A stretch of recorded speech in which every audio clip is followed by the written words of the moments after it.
అందరికీ నమస్కారం. Welcome to Suman TV. నా పేరు స్వప్న.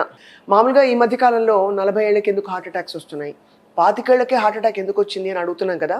కానీ ఇవాళ మనం మాట్లాడబోయే డాక్టర్ గారు చాలా సుపరిచితులు. 25,000కి పైగా ఇంటర్వెన్షనల్ కార్డియాలజీలో ప్రొసీజర్స్ చేస్తూ బహుశా 2-3 లక్షల మంది జీవితాలని తాకుంటారు, గుండెల్ని కాపాడుంటారు. ఆయన డాక్టర్ సుధీర్ కోగంటి గారు. నమస్కారం అండి. నమస్కారం. ఈ 100 సంవత్సరాలు బతికే ఆ టెండెన్సీ, అది అసలు ఏంటి, సీక్రెట్ ఏంటంటారు sir? I think those days first of all good genes. ఎందుకంటే వాళ్ళ పిల్లలు కూడా 70, 80కి there also healthy. And then I think it's lifestyle habits actually.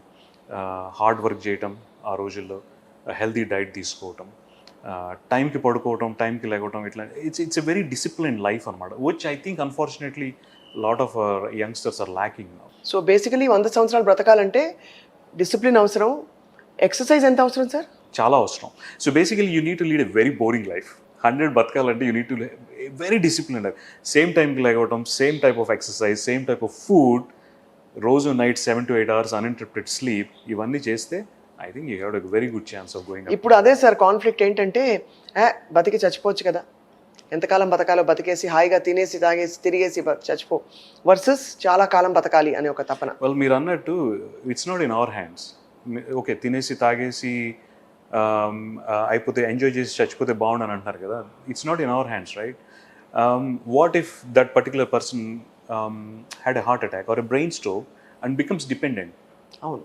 So then that's very చాలా కష్టతరమైన పరిస్థితి. కరెక్టే సార్ మీరు అనేది. అయితే ఇక్కడ ఇంకొక తిరగాల్సిన ప్రశ్న కూడా అడగాలి. చాలా డిసిప్లిన్డ్గా ఉన్నారు వీళ్ళు అనుకుంటున్న వాళ్ళకు కూడా ఇలా స్పీచ్ ఇస్తూ ఒక స్టూడెంట్ కొలాప్స్ అయిపోయి చచ్చిపోతుంది. అలాగే దేవుడికి హారతి ఇస్తూ ఒక పెద్ద ఊరేగింపులో ఒక మనిషి అలా అక్కడ కొలాప్స్ అయిపోయింది. సడన్ కార్డియాక్ ఫెయిలియర్ ఎందుకు జరుగుతుంది సార్ అలాగా? Those are a bit rare. Rare కానీ అవి మనకి ఎగ్జాక్ట్గా బిహైండ్ ద సీన్స్ ఏంటనేది, వాళ్ళ హెల్త్ ఏంటనేది మనకు తెలియదు జనరల్గా. And one more important thing is, ఇండియాలో we don't do autopsy at all. So వాళ్ళకి ఏమైనా జెనెటిక్ కండిషన్ ఉందా, జెనెటికల్లీ హార్ట్ ఏమైనా అబ్నార్మల్ ఉందా, ఇవన్నీ మనకు తెలియదు. కార్డియోమైపతీస్ అనేవి ఉన్నాయి కదా, హార్ట్ మజిల్ ప్రాబ్లమ్స్ అనేవి, హార్ట్ వాల్వ్ ప్రాబ్లమ్స్ అనేవి, అవి ప్రీవియస్గా స్క్రీనింగ్ అయితే మనకు తెలుసు. అవన్నీ చేయనప్పుడు మనకు తెలియదు. అట్లాంటి ప్రాబ్లమ్స్ ఏమి ఉన్నప్పుడు ఈ ఎగ్జైట్మెంట్లో they can have cardiac rhythm problems. That can cause sudden cardiac. అది సడన్ గా అలా కూడా జరగచ్చు. కాబట్టి వాటిని జనరల్ నార్మల్ కేటగిరీలో పెట్టుకోకూడదు మనం.